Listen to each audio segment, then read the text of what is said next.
madame, raconte-moi un métier. Je suis organisée, je suis une fée. Je suis curieuse, je suis têtue, je suis passionnée, je suis accrocheuse. On a du mal à se passer de moi. Mais qui suis-je? Ben oui, t'es qui toi? Je suis productrice photo et film chez un agent de photographe. Dis madame, c'est quoi ce métier? Je travaille pour un agent qui représente des photographes et des réalisateurs dans le secteur de la mode et de la publicité. Les publicités que tu vois à la télévision, sur internet, dans la rue ou dans les magazines, ce sont des producteurs comme moi qui les ont organisées. Au sein de l'agence, notre travail est de promouvoir les travaux de nos artistes, de leur trouver du travail et de négocier leur contrat, puis d'organiser la production bien sûr. C'est là que moi j'entre en jeu. Seule ou en équipe, j'organise des productions, des prises de vue, des tournages, des films pour nos artistes qui vont donc travailler pour des marques ou pour des magazines. Qu'est-ce que tu exauces comme souhait? Eh bien, c'est là que mon métier devient intéressant, car chaque client a une histoire différente à raconter pour vendre son produit. Il peut souhaiter raconter son histoire à Paris, où je travaille, ou à l'autre bout du monde. Il peut désirer que cela se passe de nos jours ou dans un autre temps. Il n'y a pas de limite à l'imagination et il n'y a donc pas de limite à mon métier. Je peux, le lundi, chercher un éléphant. Le mardi, je dois trouver une maison à Paris qui ressemble à une maison style années 50 aux États-Unis. Le mercredi, trouver une vieille salle de boxe à Miami. Le jeudi, chercher un collège pour un tournage. Et le vendredi, trouver un très grand studio pour recréer un décor de théâtre. Et la plupart du temps, je dois organiser plusieurs productions, exaucer plusieurs vœux en même temps. C'est quoi organiser une production? Eh bien, organiser une production, c'est donner les moyens à l'artiste et à l'équipe que j'ai montée autour de lui, les moyens de créer sans penser à rien d'autre. Pour y arriver, il faut organiser, prévoir, réserver, louer, associer, recruter, obtenir le bon matériel et j'en passe. Pour t'expliquer simplement, je dois remplir des cases et les ranger les unes par rapport aux autres dans le bon ordre et au bon prix. Je dois par exemple trouver le lieu idéal pour raconter l'histoire du client ou encore recruter la meilleure équipe de talents pour travailler avec nos artistes. Coiffeurs, maquilleurs, décorateurs, manucures, mannequins, stylistes, cascadeurs, dresseurs d'animaux. Je dois gérer la logistique de l'ensemble, organiser les repas et les voyages, préparer le lieu en amont de la production, organiser les différentes livraisons de matériel, réaliser la mise en place le jour J en leur mettant tous les outils à disposition pour travailler. Je dois aussi coordonner toute l'équipe avant et pendant la réalisation du projet pour réaliser le souhait du client. En résumé, organiser une production, c'est un savant mix entre de l'humain, des talents, des outils, le tout dans un cadre qui doit être parfaitement géré pour réussir une création. Tu dois trouver beaucoup de choses. C'est un peu une chasse au trésor ton métier. En quelque sorte, oui.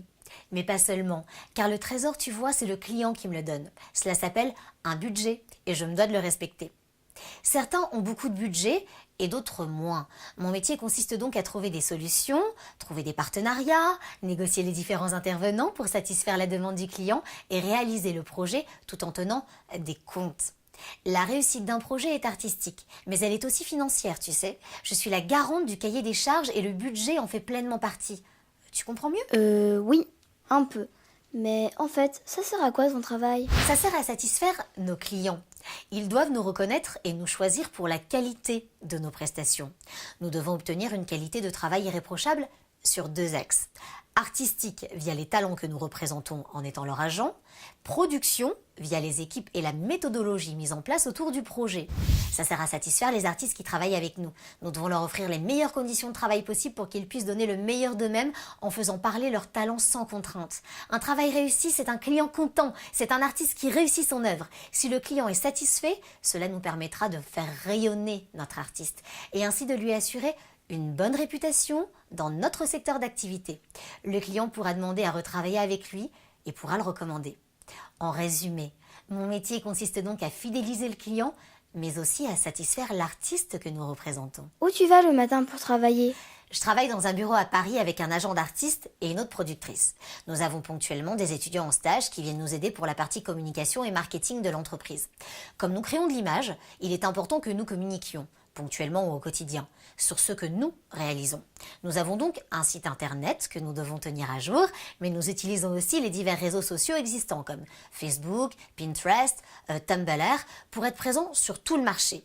Cette actualisation et communication constante permettent de promouvoir les travaux de nos artistes et nous assurent ainsi de rester dans la course sur le marché. Certains travaillent chez eux et sont freelance et d'autres travaillent pour des sociétés de production dont c'est l'activité principale sans représenter d'artistes directement. Combien tu gagnes d'argent pour ton travail? Ah, eh bien ça dépend. Ça dépend surtout du niveau de compétence. On commence aux alentours de 25K € et tu peux arriver jusqu'à 50K € si on est bon et si l'on dure, car c'est un métier très prenant, tu sais. Et comment on fait pour devenir producteur photo et film? Eh bien, figure-toi qu'il n'y a pas de parcours idéal ou de formation particulière pour devenir producteur photo. Pour de la production de films, il vaut mieux tout de même avoir quelques bases techniques. La plupart des personnes qui font le même métier que moi viennent d'horizons très différents et ont généralement appris leur métier en le pratiquant sur le terrain. Plus que l'école ou la filière, je crois surtout que c'est certaines qualités qui sont indispensables pour faire notre métier. Ces qualités, tu vois, elles sont un peu en toi. Tu dois être très organisée, très précise, être capable d'anticiper les demandes, toujours avoir de l'empathie, savoir négocier, être persuasive, toujours être positive et débrouillarde. Enfin, tu ne peux pas faire ce métier sans l'aimer. C'est un métier de passion avant tout. C'est un métier d'avenir? Oui, c'est un métier qui existe depuis toujours et qui continuera d'exister tout le temps. Enfin, tant qu'il y aura de la publicité et de l'image. Donc il y a encore quelques années, crois-moi. Merci, j'ai finalement une petite idée de ce que je voudrais faire plus tard. Ben ça, tu vois, c'est une très bonne nouvelle.